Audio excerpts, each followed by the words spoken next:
Every year you'll have those certain guys that are the favorites of the NFL draft media. They're the ones that you hear about for a year plus, about how they're a top flight talent, how they're a can't miss prospect, and how they're going to be one of the first picks in that upcoming year's NFL draft. You have those guys every single year.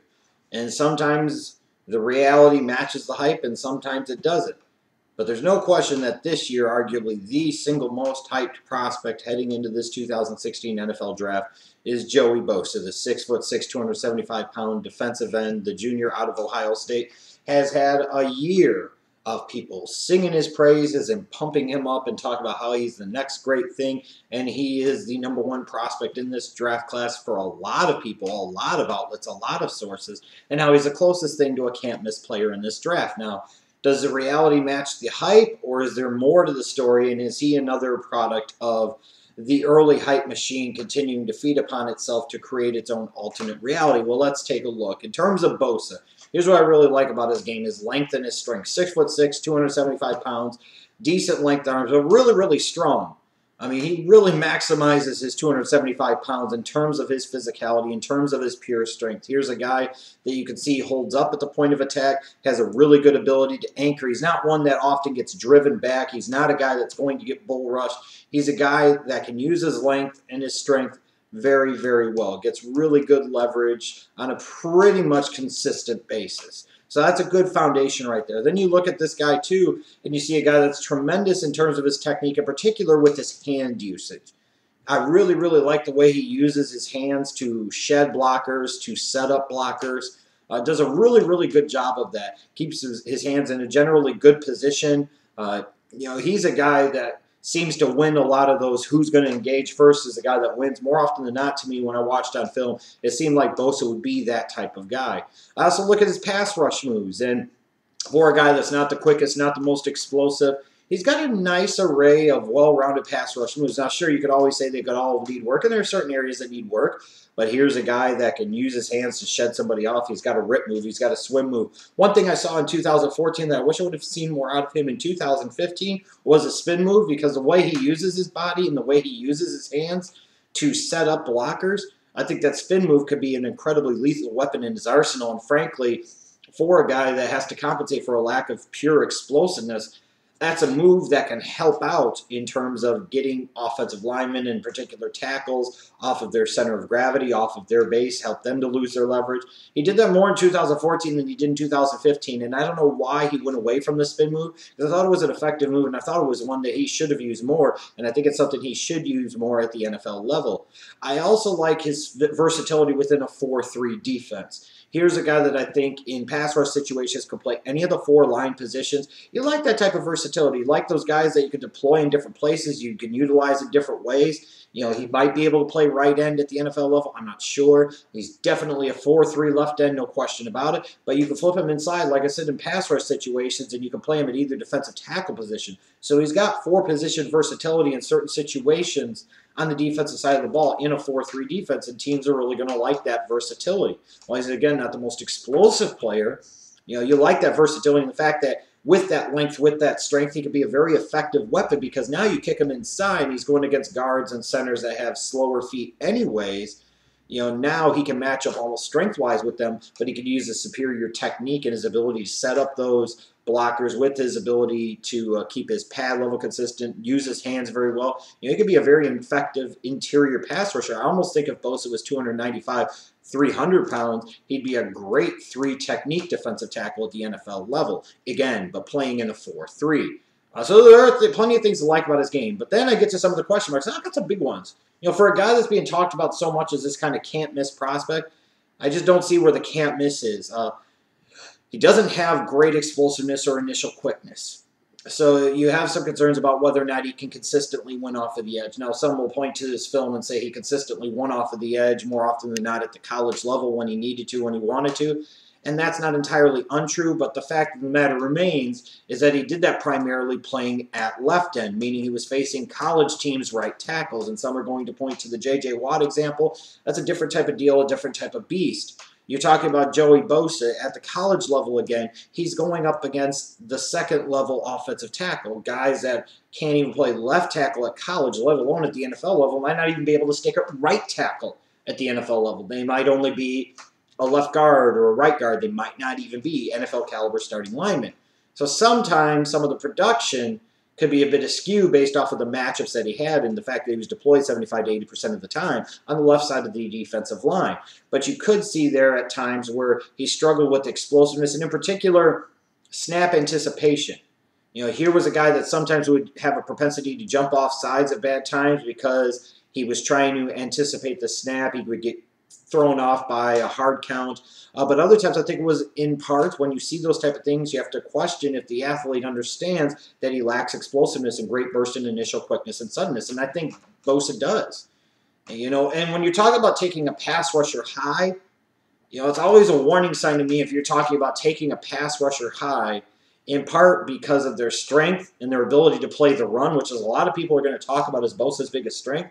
You know, do you want that, or do you want somebody that can collapse the edge consistently with great athleticism and explosiveness? And I just don't know that Bosa has that. I also think he's in part limited in a 4-3. You'll hear some people, some teams believe that he could maybe play in a 3-4 as a 5 technique.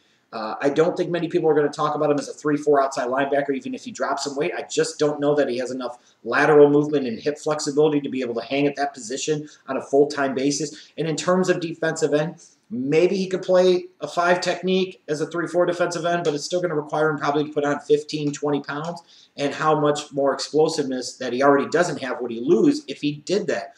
But two things that really, really bother me, some of those things I think you work on in terms of snap anticipation. You can improve quickness. You can improve explosiveness. You most certainly can. You could use plyometrics. You could use other speed drills and speed work. You can improve that initial quickness and burst. There's no question about it. But two things that come down to the makeup and the football character of the individual. You know, some will point to the decrease in production, and, you know, that is what it is. That's a concern, but it's not the overwhelming concern. Two things that really jumped out to me on film is, number one, a lack of awareness. Oftentimes I would see Bosa would get so hot on trying to break down the pocket and try to pursue the quarterback that the running back would run by him. Or in many situations, he would get fooled into thinking, man, this is really easy. I'm going to chase after the quarterback, instead of clearly recognizing that this was going to be a screen pass going right over his head 15, 20 yards down the damn field. I can't tell you how many times when I've seen him the past 2 years against spread option or read option teams, when they sit there and hand the ball off, he has no clue where the hell he's going. So I question his football intelligence a little bit. I question his football instincts, again, based off of the film. There are many times he finds himself out of position. There are many times he watches as the play goes right by him, and he didn't even see the play happening to begin with. But number two, and perhaps my single biggest concern about him, is his motor. I have heard over the past 2 years people talk about, when they're doing Ohio State games, talk about Bosa's relentless motor and his effort level and talk about how great it is. And I wish people would fucking stop, because they clearly haven't consistently watched the film on this guy over the past 2 years. There are times, yes, where he flashes a great pass rush motor in terms of getting upfield. But once that play gets even a little bit away from him, or anything that requires him to go on any pursuit whatsoever, Bosa's a loafer, and a bad loafer at that. And I hate players, especially pass rushers, that have bad motors and put forth poor effort and are bad in pursuit and unwilling to pursue. And if you consistently watch Bosa's film over the last 2 years, that is one thing that, if you know anything about football whatsoever, even if it's not a lot, it's one thing that should jump out to you. You're like, man, the play's only 3 yards away from him, and he's huffing it as in a jog. He's loafing it. You know, he's almost walking. And somebody else is actually pursued from a farther away distance, and he has to actually make the play. Now, that's a problem, and that's a significant problem, especially if I'm a team looking at a guy and taking him in the top 5 or even top 10. I'm sitting there saying, his motor was already bad to begin with. How much does this guy really want to play? How badly does he really want it? And how much is he really going to want it once he gets a bunch of money in his pocketbook? That's a serious concern when you factor in that decrease in production. I think part of that decrease in production is not because of people talking about the double team and triple team blocking that he got all the time. Because if you watch the film, he didn't consistently get that. He would get that at times, but a lot of times he was still left one-on-one. I think a lot of times the lack of production came to the lack of motor. And people will talk about maybe he shut himself down as a junior to protect himself for the draft, and that's what it is. No, if you go back to 2013, 2014, you see those similar traits. This is not a new phenomenon. And therefore, it really gives me pause and major concern for a guy that at times seems to be lost on the football field, lost in terms of his responsibility, and then doesn't have the effort, the drive, the desire, the motor, the motivation to go make a play happen when it isn't sitting there right in front of his face. Now, in terms of NFL comparisons, I got 3 different options here. We'll go first with the inevitable white guy comparison, and you've heard so many J.J. Watt comparisons, and they're lousy, and they're crap. You know, just because a guy is white doesn't mean he plays like the best defensive player in the National Football League. Okay, let's cut that shit out. If I was going to compare him to any white guy, in theory, it'd be Bjorn Werner of the Indianapolis Colts, who came out of Florida State. If you remember, he was a first-round pick in 2013. They're 2 white guys who lack explosiveness, questionable motors, and would seem to me to be bad fits for a 3-4 defense, in particular as a 3-4 outside linebacker, as the Indianapolis Colts found out. It's always my concern about Werner. If a team took him in the 3-4 and tried to fit a square peg in a round hole, he might end up being a bust. And I have some serious concerns about Bosa. If a team tries to take him to play in a 3-4 and play him at outside linebacker as an edge rusher, is he going to be an epic bust? In terms of a more relevant example, in terms of the media hype, I got to go Jadeveon Clowney of the Houston Texans. Clowney's a guy that was media hype for 2-3 years. He was all media hype, and in some ways he's still about media hype. You know, again, guys with suspect motors that were the next big things and had decreased production in their junior season. You know, obviously Clowney was more fundamentally explosive, but both of them very, very strong guys. You know, both of them have their big defenders. Both of them have their guys that sit there and overlook the flaws because they fall in love with this. You know, when you look at Clowney, it was that big play, what was it, against Michigan when he was a freshman. Everybody talk about that still to this freaking day. With Bosa this year, they talk about the Illinois play as that one standing example of why the guy's the #1 player in the draft. And it's, again, just completely and totally fucking ridiculous. And in terms of the media treatment and the media hype, and frankly, some of the concerns I have for Joey Bosa at the NFL level, I think there are a lot of comparisons there to Jadeveon Clowney.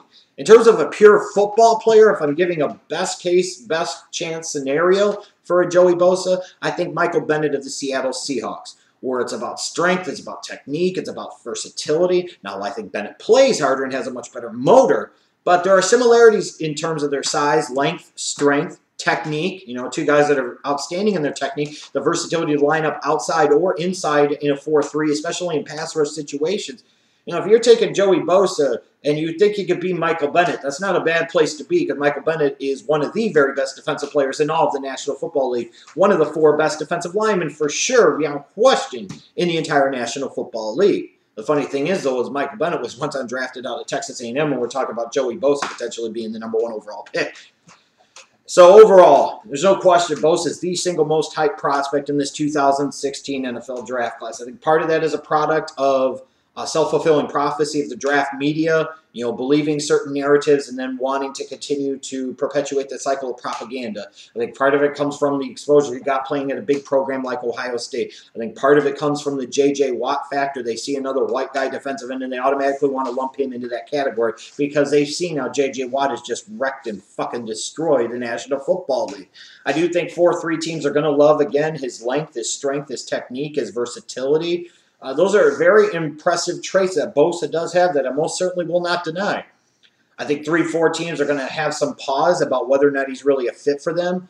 If you bulk him up 15 or 20 pounds, is he going to lose even more explosiveness? Is he really going to be strong enough to be able to play a 5 technique at a 3-4?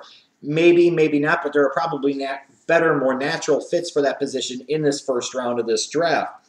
In terms of as an edge rusher, I don't think so. So it could hurt his draft stock a little bit in terms of teams drafting that have a 3-4 defense might not look at Bosa as a very, very good fit. What bothers me the most about him, I will emphasize again, I hate his poor motor and I hate his really bad awareness on the football field. It makes me question his instincts. You know, makes me question his feel for the game. But it's that motor, man. And I don't care. Some of the Bosa boys, as I'll call them, will come on here and try to sit there and say he has a great motor. You don't know what you're talking about. No, go watch the film for the last 2 years. He does not have a great motor. He has a suspect to shitty motor. And you don't know what the fuck you're talking about.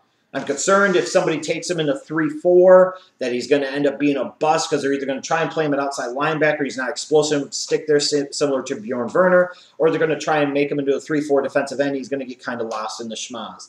To me, I think he's overrated as hell. I don't think he's the most overrated prospect in this draft. I'm going to put it this way. If Joey Bosa is the #1 prospect in the 2016 NFL draft, then what does that say about this draft class? It says that this draft class is shit.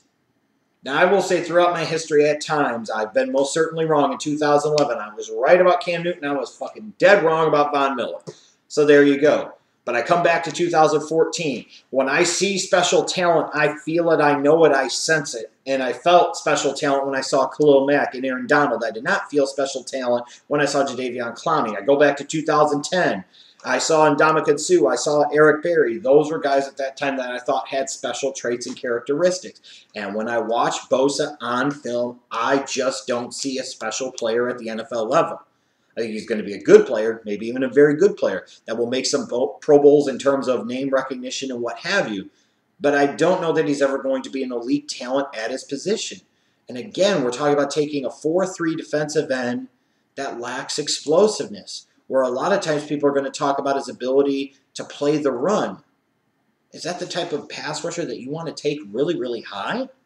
You know, for me, if I'm looking at teams that are drafting high, Dallas is an okay fit. I don't think it's his best fit. I think in terms of situation, in terms of defense, in terms of what they would expect him to do in the scheme, I think Jacksonville would be a tremendous, tremendous fit for Joey Bosa. I think Miami would be a good fit for Joey Bosa, and I think Tampa Bay would be maybe even a better fit for Joey Bosa, especially with Gerald McCoy on the interior of that defensive line, getting some upfield penetration. To me, I just don't see it. I'm sorry. First-round talent, yes.